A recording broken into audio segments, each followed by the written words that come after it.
আমাদের অবস্থান অত্যন্ত পরিষ্কার। আমরা বলছি যে ফেব্রুয়ারিতে নির্বাচন হবে এবং নির্বাচনের আগে সমস্ত কিছু আমাদের যে দাবি দাওয়াগুলো ছিল সংস্কার, এখন কিন্তু সব কিছু একটা জায়গায় এসে কনসেন্ট্রেটেড হয়েছে, সেটা হচ্ছে জুলাই সনদ। জুলাই সনদের মধ্যে আপনার গণ অভ্যুত্থানের স্বীকৃতি আছে, জুলাই সনদের মধ্যে বিচারের প্রতিশ্রুতি আছে, জুলাই সনদের মধ্যে সাংবিধানিক সংস্কারের বিষয়গুলো উঠে এসেছে এবং জুলাই সংস্কারের মধ্য দিয়ে আমাদের যারা শহীদ হয়েছেন, আহত হয়েছেন তাদের স্বীকৃতি এবং তাদের অঙ্গীকার আছে তাদের ব্যাপারে। জি, ইভেন জুলাই সনদে এই গণ অভ্যুত্থানে যারা অংশ নিয়েছে তাদের সবাইকে একটা দায় মুক্তিও দেওয়া হয়েছে। সুতরাং এখন আমাদের টোটাল কনসেন্ট্রেশনটা জুলাই সনদের মধ্যে। জুলাই সনদটা বাস্তবায়ন করেই আমরা ইলেকশনে চলে যেতে পারি এবং ইলেকশনের জন্য আমি কোনো বাধা দেখি না। আপনারা টকশোতে যেভাবে ইলেকশনের অনিশ্চয়তা দেখেন, আমরা বাস্তব অবস্থায় দেখি না, যেটা সুব্রত চৌধুরী বলেছেন যে আমরা দেখছি যে ইলেকশনের জন্য সবাই কিন্তু প্রস্তুত। আজকে দেখলাম এনসিপির আহ্বায়ক যখন বলেন যে ফেব্রুয়ারিতে নির্বাচন হবে না এবং তার সাথে ইসলামী আন্দোলন এবং জামাতের বক্তব্য যখন মিলে যায় কোনো না কোনোভাবে, তখন তো এই প্রশ্নগুলো তো জাগ্রত না। দেখেন, এটা তো বিএনপির নেতারা বলেছেন যে আমরা সব বিষয়ে একমত হব না। তো এটা ধরেন তাদের একটা দ্বিমত আছে, তারা বললো, সেটা তো কোনো ব্যাপার না। এক একটা দল তো তাদের মতামত দিতেই পারে। ইলেকশন হবে না, ইলেকশন করব না, এই ধরনের কথা দলীয়ভাবে এখন পর্যন্ত কেউ স্পষ্ট করে বলে নাই।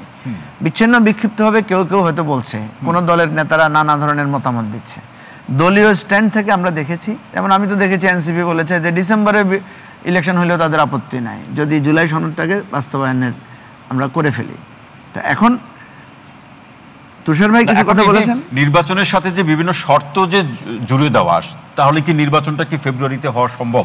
অবশ্যই সম্ভব। কি শর্তটা কি আপনি দেখেন, সংস্কার এবং বিচার। না না, আমি তো আপনাকে বললাম, এখন যদি জুলাই সনদটাকে আমরা এগ্রি করে ফেলি এবং জুলাই সনদটা বাস্তবায়ন করে ফেলি, জুলাই সনদটা কেন নির্বাচনের আগেই লাগবে? এখন এখানে বিতর্কটা কোথায়? বিতর্কটা হচ্ছে জুলাই সনদটা কি নেক্সট পার্লামেন্টে বাস্তবায়ন হবে না আগেই বাস্তবায়ন হবে? যেটা তুষার ভাই প্রশ্ন তুলেছেন যে এটা পার্লামেন্ট ছাড়া হবে কিভাবে। হ্যাঁ, পার্লামেন্ট ছাড়া হয়েছে তো, আমাদের কাছে তো এ ধরনের নজির আছে। আমরা যে গণপরিষদ হয়েছে না, ঠিক আছে, এর আগে গণভোট হয়েছে না, জিয়াউর রহমানের আমলে তো 77 সালে যে বিএনপি আজকে গণভোটের বিপক্ষে অবস্থান নিয়েছে, বিএনপির হাত দিয়ে তো গণভোট হয়েছে বাংলাদেশে প্রথম। কথা হচ্ছে আমরা সলিউশন চাই কিনা। আমরা যদি ধরেন আমরা সবাই একমত হয়ে গেলাম, জুলাই সনদে সবাই একমত হয়ে গেলাম, সো হোয়াট? তাইলে আমরা কেন এটা বাস্তবায়ন এখন করতে অসুবিধাটা কোথায়? আপনি কেন বলছেন যে পরে যাবেন? না মঞ্জু ভাই, এখানে আরেকটা কথা, মানে এটার আমি কোনো আপনাকে যথার্থ রেফারেন্স দিতে পারছি না, শোনা কথা, তাই সেই কথা উদাহরণ দিয়ে আপনাকে আপনার কাছে প্রশ্নটি উল্লেখ করছি। সেটা হচ্ছে যে এরকমও আমরা শুনছি যে এনসিপি, জামাত ইসলামী বাংলাদেশ কিংবা ইসলামী ঐক্য বাংলাদেশ, তারা বলছে যে প্রয়োজন হলে নির্বাচন, শোনা কথা কিন্তু বলছে আবারও তথ্য হিসাবে, যে প্রয়োজন হলে তারা নির্বাচন বর্জন করেও নির্বাচন করবে যাতে নির্বাচনটি না হয়। শুনেন, নির্বাচন আপনি অংশগ্রহণ যেমন আপনার অধিকার, বর্জন করারও আপনার অধিকার, ঠিক আছে?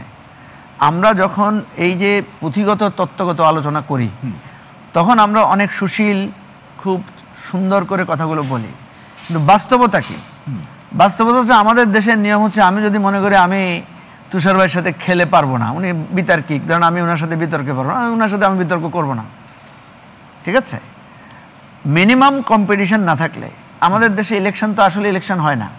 ধরেন একটা ইলেকশন দিলে না, সবাই জানে যে আপনি জিতবেন, আমি জিতবো না, আপনার ঘরের লোকেরাও ভোট দিতে আসবে না, তারা মনে করবে তৌহিদ তো জিতবে, আমি আর গিয়ে ভোট দিব কি?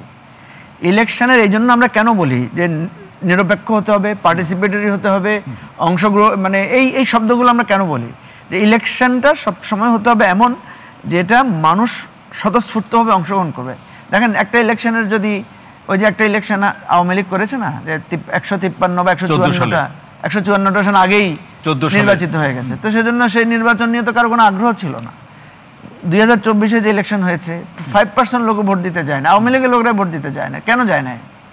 সে জানে যে এটার ভোট আগেই হয়ে গেছে। এখন প্রশ্ন হচ্ছে, আপনি এত বড় একটা গণ অভ্যুত্থান হয়েছে, যেটা আমরা বোঝানোর চেষ্টা করি, এখানে আমাদের কেউ কারো শত্রু না, কেউ কাউকে হারানোর বিষয় নাই। এই রাষ্ট্রটা তো এই অবস্থায় একটা নির্বাচনের মধ্যে দিয়ে আসে নাই, যেটা এই যে ডক্টর হেলাল বললেন যে সাংবিধানিক ভিত্তিতে নির্বাচন হয়েই তো সরকার পরিবর্তন হওয়ার কথা। শেখ হাসিনা কি নির্বাচনের মাধ্যমে পরিবর্তন হয়েছে? শেখ হাসিনা কি সংসদীয় অনাস্থা ভোটের মাধ্যমে পরিবর্তন হয়েছে? হয় নাই তো। সম্পূর্ণ অসাংবিধানিকভাবে একটা গণ অভ্যুত্থানের মধ্যে দিয়ে পরিবর্তন হয়েছে। এবং সেটা তুষার ভাই বলছিলেন যে সেটা তিনি এটা করেছেন সংবিধান না মেনে। আপনি একটা প্রমাণও দেখাতে পারবেন না।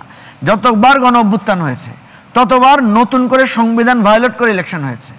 90-এর গণ অভ্যুত্থানে তুষার ভাইরা তো ছিলেন, এখানে সবাই ছিলেন, আমরা তখন ফার্স্ট ইয়ারের ছাত্র অনার্সে। 90-এর গণ অভ্যুত্থানের পরে নির্বাচন হয়েছে কিসের মধ্যে দিয়ে? তত্ত্বাবধায়ক সরকারের বিধানে দিয়ে। তত্ত্বাবধায়ক সরকারের বিধান কি আমাদের সংবিধানে ছিল? ছিল না তো।